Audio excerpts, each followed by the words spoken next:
जय हिंद। आज के वीडियो में आप लोगों को बताने वाला हूं कक्षा 10 अर्धवार्षिक परीक्षा 2022-23 विज्ञान के पेपर के बारे में। इसको हल करके बताऊंगा और ये आपके बोर्ड एग्जाम की दृष्टि से बहुत ही इंपॉर्टेंट है। जिन लोगों ने पेपर दे दिया वो भी इस वीडियो को पूरा देखना अर्धवार्षिक के, और जिन लोगों ने पेपर नहीं दिया वो भी इस वीडियो को पूरा देखना। इसको हल करके बताऊँगा और ये बहुत सारे प्रश्न हैं, ये बहुत ही इंपॉर्टेंट है, आपके बोर्ड एग्जाम में भी आएंगे, तो वीडियो को पूरा देखना और इसी पैटर्न पर आएगा, तो आप लोग वीडियो को पूरा देखना। तो यहाँ पर क्या लिखा है, इस प्रश्न पत्र के दो खंड हैं। यहाँ पर जो खंड आ होगा इसमें 20 नंबर के बहुविकल्पी प्रश्न पूछे जाएंगे। उसके बाद में जो खंड बा होगा इसमें वर्णनात्मक प्रश्न यहाँ पर 50 नंबर के पूछे जाएंगे। और उसके बाद में मैंने आप लोगों को बता दिया जो OMR शीट होती है उसको कैसे भरना होता है, कैसे रोल नंबर, ये सभी चीज़ें तो आप लोग विजिट करके देख सकते हैं। इस वीडियो में बताऊँगा, इनको हल करके भी बताऊँगा और आप लोगों को बहुत ही इंपॉर्टेंट चीज़ें भी बताऊँगा, तो वीडियो को पूरा देखना। यहाँ पर खंड आ होगा और ये उपखंड का है। उसके बाद में इसमें क्या है, पहला प्रश्न, और ये 20 नंबर के बहुविकल्पी प्रश्न होंगे और ये 1-1 नंबर के होंगे। ये आपको OMR शीट में भरना होगा। और ये पहला कौन सा है, एक उत्तल दर्पण की फोकस दूरी 20 सेंटीमीटर है, उसकी वक्रता त्रिज्या क्या होगी? 10 सेंटीमीटर होगी कि 20 सेंटीमीटर की, 40 सेंटीमीटर की, 80 सेंटीमीटर? क्या बता रहा है, एक उत्तल दर्पण की फोकस दूरी यहाँ पर कितनी है, 20 सेंटीमीटर।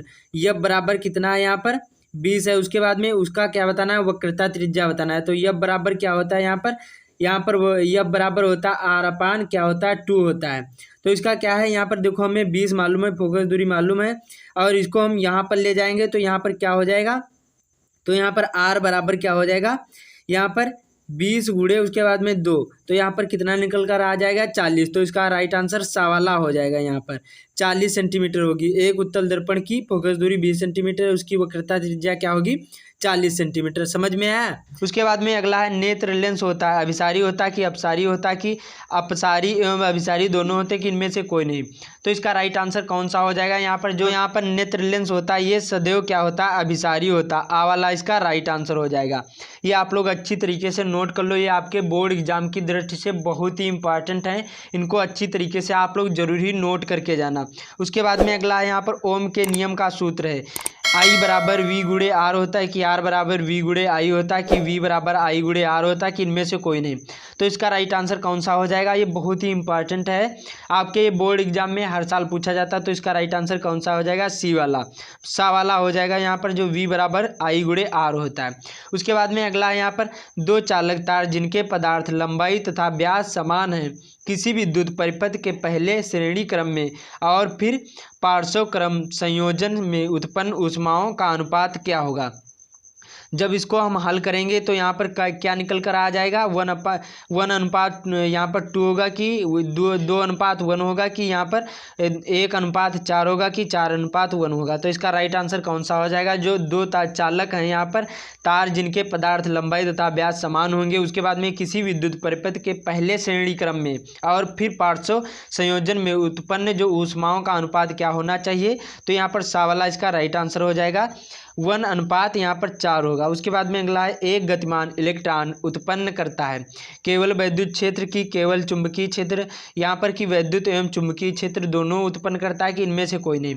जो एक गतिमान इलेक्ट्रॉन होते हैं वो क्या उत्पन्न करते हैं, वो देखो यहाँ पर विद्युत क्षेत्र भी उत्पन्न करते हैं, चुंबकीय क्षेत्र भी उत्पन्न करते हैं। तो इसका राइट आंसर कौन सा हो जाएगा, इसका राइट आंसर यहाँ पर सा वाला हो जाएगा। यहाँ पर विद्युत और चुंबकीय क्षेत्र दोनों उत्पन्न करते हैं। उसके बाद में अगला, यहाँ पर विद्युत धारा उत्पन्न करने की युक्ति को कहते हैं जनित्र कहते हैं कि गैल्वेनोमीटर कहते हैं कि यहाँ पर एमीटर कहते हैं कि मोटर कहते हैं? जो यहाँ पर विद्युत धारा उत्पन्न करने की युक्ति को हम क्या कहा जाता है, यहाँ पर जनित्र कहा जाता है। क्या कहा जाता है, जिसको हम जनरेटर कहते हैं, जनित्र कहा जाता है। उसके बाद में अगला, यहाँ पर प्रकाश का वेग निम्न किस माध्यम से सबसे अधिक होगा? जो प्रकाश का वेग होता है सबसे ज़्यादा किस माध्यम से होगा? यहाँ पर वायु माध्यम में होगा कि यहाँ पर जल में होगा कि यहाँ कांच में कि निर्वात में? जो प्रकाश का वेग सबसे अधिक किस में होता है, यहाँ पर तो निर्वात में सबसे अधिक प्रकाश का वेग होता है। ये आपके ये इतने सारे क्वेश्चन 7वें तक 7 नंबर के, ये बहुविकल्पी तक आपके यहाँ पर 7 नंबर के फिजिक्स के क्वेश्चन हैं। उसके बाद में जो उपखंड खा होगा ये आपके यहाँ पर केमिस्ट्री के क्वेश्चन आएंगे। पहला यहाँ पर क्या पूछा गया है कि BaCl2 प्लस H2SO4, उसके बाद में एरो यहाँ पर BaSO4 प्लस 2HCl किस प्रकार की अभिक्रिया है? संयोजन अभिक्रिया की, यहाँ पर वियोजन अभिक्रिया की, विस्थापन अभिक्रिया की, द्विविस्थापन। इसमें क्या है, Ba, उसके बाद में Cl2 प्लस H2SO4 है, उसके बाद में यहाँ पर BaSO4 निकल कर आ गया, उसके बाद में यहाँ पर अलग हो गया, ये विस्थापन अभिक्रिया हो गई, उसके बाद में अलग फिर से हो गया HCl। तो यहाँ पर क्या हो जाएगा, इसका राइट आंसर कौन सा हो जाएगा, यहाँ पर द्विविस्थापन अभिक्रिया हो गई इस प्रकार से, क्योंकि यहाँ पर जो BaSO4 है उसके बाद में HCl है, तो द्विविस्थापन अभिक्रिया यहाँ पर हो गई। तो आप लोग इनको अच्छी तरीके से नोट कर लीजिए, बहुत ही इंपॉर्टेंट ये क्वेश्चन है। उसके बाद में यहाँ पर अगला है, आप लोग वीडियो को पूरा देखना, बहुत ही इंपॉर्टेंट ये सभी हैं। और जो चैनल पर नया है तो सब्सक्राइब जरूर कर लेना, और जो क्लास 10th में है और 2023 की तैयारी कर रहे हैं तो हमारे चैनल से जुड़ जाइए और चैनल को जरूर सब्सक्राइब कर लेना। आपको यहाँ पर अच्छे वीडियो प्रोवाइड करे जा रहे हैं और टारगेट है 95%। उसके बाद में अगला यहाँ पर अपचयन की प्रक्रिया में ऑक्सीजन का ह्रास होता है कि हाइड्रोजन का ह्रास होता है कि ऑक्सीजन का योग होता है, यहाँ पर उपयुक्त में से कोई नहीं। अपचयन की प्रक्रिया में सदैव क्या होता है, जो यहाँ पर अपचयन की प्रक्रिया में सदैव क्या होता है, आप लोग कमेंट में बताना इसका राइट आंसर कौन सा हो जाएगा। देखो, हमेशा जो अपचयन की अभिक्रिया होती है इसमें क्या होता है, हमेशा इसमें ऑक्सीजन का ह्रास ही होता है। क्या होता है, ऑक्सीजन का हमेशा ह्रास ही होता है। आ वाला इसका राइट आंसर हो जाएगा। उसके बाद में यहाँ पर अगला है 10वां, शुद्ध जल का pH मान है। जो यहाँ पर शुद्ध जल का pH मान कितना है, 0 है कि यहाँ पर 1 है कि 7 है कि 14 है। शुद्ध जल का pH मान कितना होता है, 7 होता है। इसका राइट आंसर सा वाला हो जाएगा।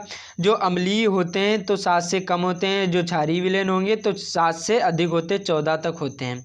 उसके बाद में अगला निम्न में से कौन सा अम्लीय लवण है, यहाँ पर NaCl है कि यहाँ पर NaHSO4 है कि यहाँ पर Na2SO4 है कि यहाँ पर पोटेशियम साइनाइड है। तो इसका राइट आंसर कौन सा हो जाएगा, जो निम्न में से अम्लीय लवण कौन सा है, तो यहाँ पर NaHSO4 इसका बावाला राइट आंसर हो जाएगा। उसके बाद में यहाँ पर अगला है क्वेश्चन, निम्न में से कौन सा तत्व धात्विक है।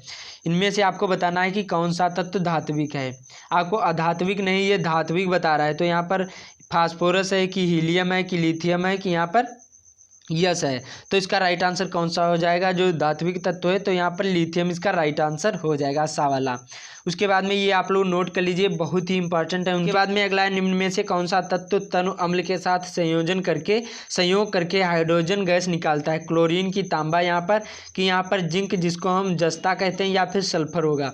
तो इसका राइट आंसर कौन सा हो जाएगा, यहाँ जो तत्व है तनु अम्ल के साथ संयोग करके हाइड्रोजन गैस क्या करता है, बाहर निकालता है, ऊपर की ओर जाती है। तो इसका राइट आंसर कौन सा हो जाएगा, जिंक हो जाएगा। उसके बाद में ये यहाँ तक जो 6 क्वेश्चन होंगे ये आपके केमिस्ट्री के होंगे। उसके बाद में अब आ जाएंगे यहाँ पर बायो में, उपखंड गा होगा और ये सभी आपके बायो के होंगे। क्या है यहाँ पर, सुपोषी पोषण के लिए आवश्यक है, कार्बन डाइऑक्साइड वो तथा जल आवश्यक है कि क्लोरोफिल आवश्यक है कि सूर्य का प्रकाश की, ये सभी जो सुपोषी होते हैं इनके लिए क्या आवश्यक है, तो ये सभी चीज़ें इनके लिए आवश्यक हैं। तो यहाँ पर दा वाला राइट आंसर हो जाएगा। क्लोरोफिल भी, सूर्य का प्रकाश भी और कार्बन डाइऑक्साइड तथा जल भी आवश्यक है, जो सुपोषी पोषण होते हैं। ये क्या होते हैं, ये पेड़ पौधे होते हैं। उसके बाद में अगला है, मुकुलन पाया जाता है प्लेनेरिया में कि हाइड्रा में कि यहाँ पर लीशमेनिया में। उसके बाद में इनमें से सभी में। तो जो मुकुलन पाया जाता है वो ईस्ट में पाया जाता है और हाइड्रा में पाया जाता है। या फिर आपके यहाँ पर देखो ऑप्शन में जो ईस्ट होता है तो ईस्ट राइट आंसर हो जाता है, और यहाँ पर हाइड्रा है तो हाइड्रा भी इसका राइट आंसर हो जाएगा। इन दोनों में क्या पाया जाता है, मुकुलन पाया जाता है। उसके बाद में अगला यहाँ पर जो DNA होता है ये पाया जाता है कोशिका द्रव्य में, केंद्रक द्रव्य में कि यहाँ पर केंद्रिका में कि यहाँ पर केंद्रक में। जो यहाँ पर DNA पाया जाता है सदैव कहाँ पाया जाता है, केंद्रक में। उसके बाद में अगला है यहाँ पर एमाइलेज एंजाइम क्रिया करता है प्रोटीन पर कि कार्बोहाइड्रेट पर, उसके बाद में वसा पर कि लवणों पर। जो यहाँ पर एमाइलेज एंजाइम होता है ये सदैव किस पर क्रिया करता है, तो यहाँ पर 17वें का राइट आंसर कौन सा हो जाएगा, कार्बोहाइड्रेट पर हमेशा क्या करता है, क्रिया करता है। जो एमाइलेज एंजाइम है ये आपको ध्यान रखना, ये आपके बोर्ड एग्जाम में भी आ सकता है। उसके बाद में अगला है, पराग कोश में होते हैं बाह्यदल की अंडाशय की यहाँ पर अंडप की परागकण। जो यहाँ पर पराग कोश में होते हैं वो सदैव क्या होते हैं, यहाँ पर इसका राइट आंसर हो जाएगा पराग कण में होते हैं। जो पराग कोश होते हैं वो सदैव पराग कण में होते हैं। उसके बाद में अगला यहाँ पर केवल न्यूक्लिक अम्ल तथा प्रोटीन्स के बने होते हैं, जीवाणु बने होते हैं कि यहाँ पर प्लास्ट बने होते हैं कि विषाणु की यहाँ पर फ्रायंस बने होते हैं। तो इसका राइट आंसर कौन सा हो जाएगा? जो यहाँ पर न्यूक्लिक अम्ल होते हैं और तथा जो प्रोटीन्स होते हैं किससे बने होते हैं? विषाणुओं से बने होते हैं। तो इसका सा वाला राइट आंसर हो जाएगा। उसके बाद में यहाँ पर चलते हैं अगले क्वेश्चन की ओर। फेफड़ों से शुद्ध रक्त आता है बाएं अलिंद में कि दाएं अलिंद में कि बाएं निलय में कि यहाँ पर दाएं निलय में? तो इसका राइट आंसर कौन सा हो जाएगा? जो हमारे फेफड़े होते हैं इनमें कहाँ से शुद्ध रक्त आता है? तो बाएं अलिंद में से आता है। यहाँ पर ए वाला इसका राइट आंसर हो जाएगा। कहाँ से? बाएं अलिंद में। जो फेफड़ों से शुद्ध रक्त कहाँ से आता है? बाएं अलिंद से। तो इसका राइट आंसर ए वाला यहाँ पर आ वाला हो जाएगा।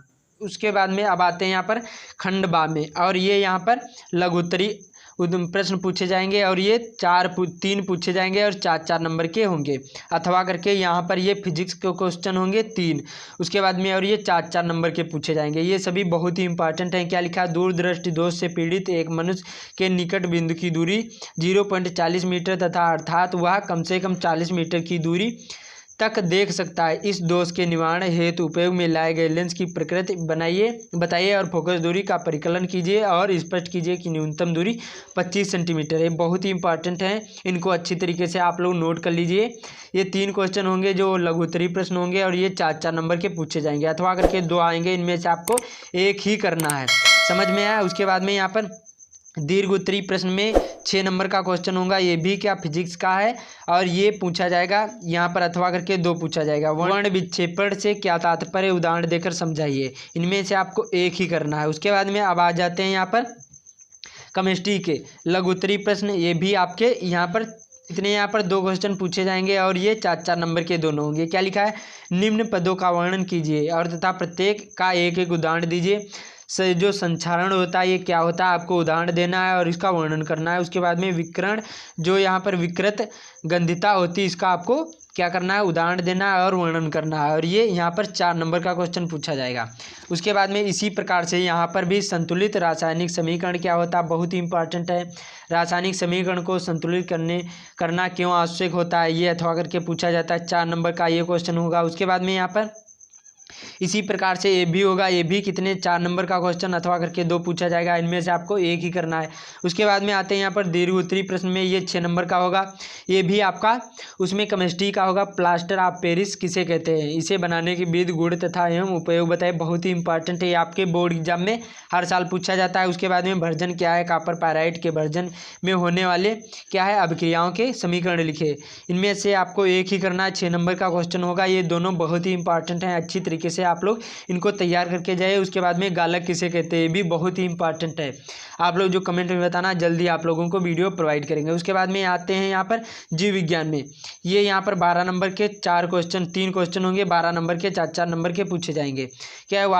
वाष्पोत्सर्जन के महत्व को स्पष्ट कीजिए अथवा करके मानव हृदय का नामांकित चित्र बनाइए। दोनों बहुत ही इंपॉर्टेंट क्वेश्चन है। 4 नंबर का पूछा जाएगा इसी प्रकार से। उसके बाद में द्विखंडन बहुखंडन से किस प्रकार भिन्न है, उसके बाद में आपको बताना बहुत ही इंपॉर्टेंट है। उसके बाद में यहाँ पर जीवाश्म क्या है, ये कैसे बनते हैं, जीवाश्म कितने पुराने हैं, इसका आकलन किस प्रकार करते हैं। इस प्रकार से आपको इसको तैयार कर लेना, बहुत ही इंपॉर्टेंट है। उसके बाद में यहाँ पर 6 नंबर का आखिरी होगा, दीर्घ उत्तरी प्रश्न होगा। ये भी यहाँ पर जीवन की उत्पत्ति से आप क्या समझते हैं, नई जातियों के उद्भव पर प्रकाश डालिए। 6 नंबर का होगा, बहुत ही इंपॉर्टेंट है और ये सभी NCERT पर आधारित हैं, तो आप लोग इनको अच्छी तरीके से नोट कर लीजिए, बहुत ही इंपॉर्टेंट है। तैयार करके जाना, आपके बोर्ड एग्जाम की दृष्टि से बहुत ही इंपॉर्टेंट है और ये आपके अर्धवार्षिक परीक्षा के लिए भी बहुत ही इंपॉर्टेंट है। तो इस वीडियो को ज़्यादा से ज़्यादा शेयर भी कर देना और जो चैनल पर नया है तो चैनल को जरूर ही सब्सक्राइब कर लेना। मिलते हैं अगले वीडियो में।